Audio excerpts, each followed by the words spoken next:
Hi folks, welcome to Woodworks. My name is Chris and I've been woodworking for about 20 years now. I do it on my spare time. I like to make other things out of the offcuts that I have from my job because I don't like to waste things. So today I'm going to be making a mirror frame. What we need to do is we need to bring some material down to final dimensions, and I'm going to be starting with this 4/4 piece of maple. We will plane it down to dimension and then rip it to a final width, and then we can start machining our parts. So I've gone ahead and jointed the material flat, and now I'm going to plane it down to a final thickness.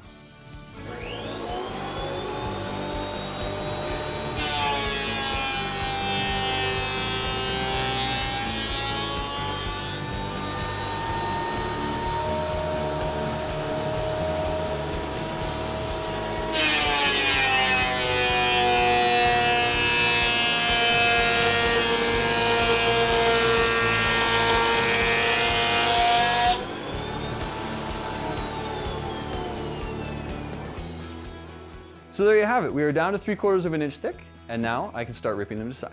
Now that I've got my stock down to 3/4 of an inch, I'm going to rip it to width. I'm going to leave it a little oversized so I can plane it to a final thickness. It gives me a nice clean edge and something I can work with later on.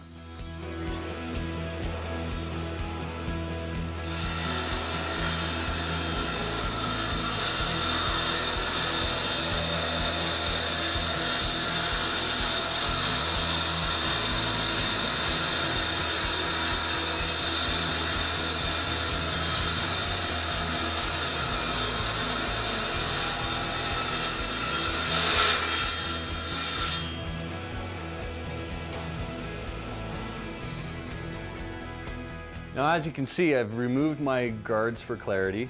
Try not to reach over your blade as much as possible. Sometimes it's unavoidable. Make sure you always use a push stick when you're using a table saw. It's just a simple piece of 1/4 inch MDF with a notch in the back so that you can hook it right onto the back of your stock and keep your hands free. So now I'm going to take my stock down to 2 inches.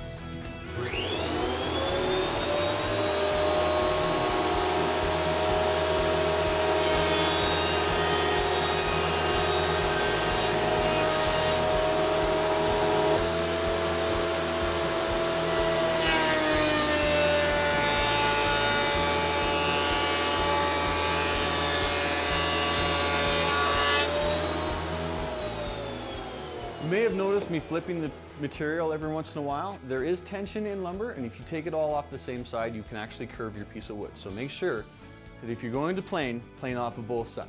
Now that we have our material to thickness, what I want to do is I need to cut the rails and stiles for the mirror frame. Your rails are going to be a 16th inch longer than your mirror, and your stiles are going to be 3 inches longer.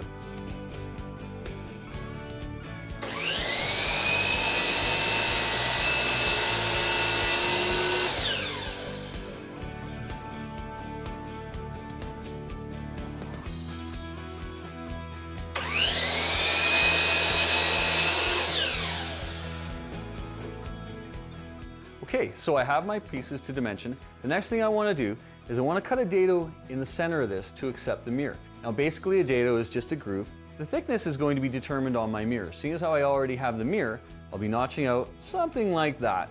So you want to make sure with some of these older tools in the backyard shop, fences may not always be square. Once you get your width, make sure that you're square from front to back.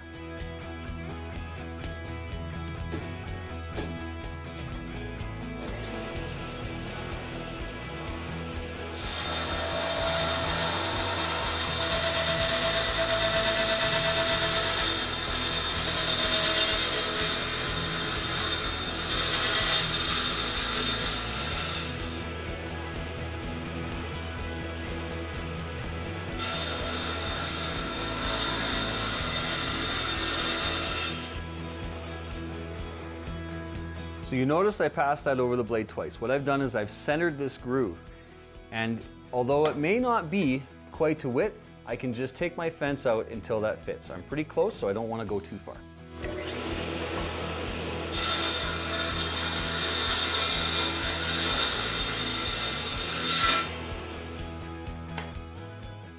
So there you have it. We got our dado that's going to fit around our glass. From there, I can continue doing the rest of the other 3 pieces, and then we will cut some tenons. So next we have the tongues that we're going to cut, and what I've done is I've cut my 1/2 inch mark back. Now it's very important which side of the line you cut on. If you cut on this side, you're going to be 1/8 of an inch too big. So I've placed an X on here, and today I'm going to use a set of dado blades, which is going to speed up the process. All I'm going to do is I'm going to get close, because I can always nibble my way in, but I can't put material back.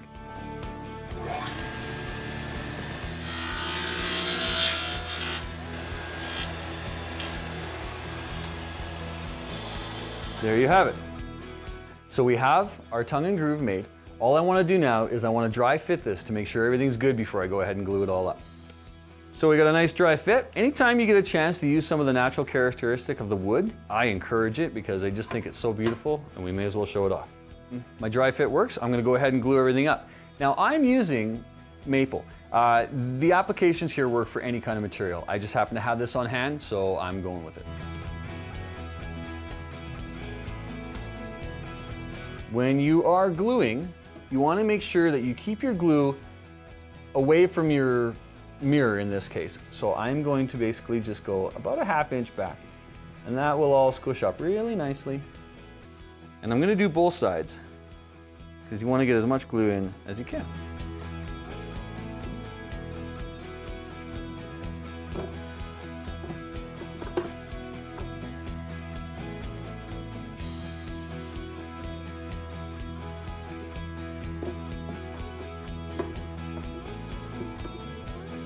Now, all these parts are finished length, so I want to make sure that when I get my clamps tight, that all my seams are nice and flush.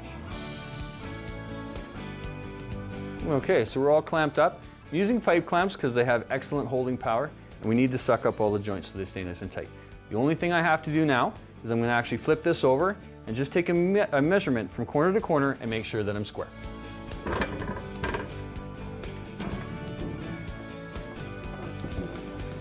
At this point, make sure you wipe off any excess glue. It's a lot easier to remove it now than when it's dry. So I'm going to go corner to corner and make sure my measurements are the same. Oh, that's perfect. All we do now is let it dry. We are assembled, and all that's left to do is a final sand on it. Now, if you want to put a finish on this after you sanded, make sure that you tape off your glass. That just saves the mess, and it's an easier cleanup.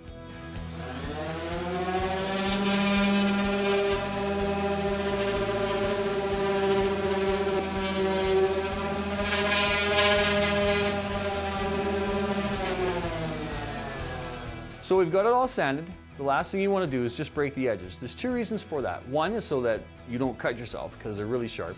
And the other is you want to have something to have the finish to hang on to. If this remains really sharp, the finish won't stay on very long. You just take yourself a little piece of 150 grit sandpaper and just run along that edge. So now that you have it all sanded up, when you go to hang this thing, you can hang it any way you want. There's no rhyme or reason to which way is right or which way is wrong. So you can have your stiles running vertically if you wish, or you can turn it and have these running vertically. Any way is fine.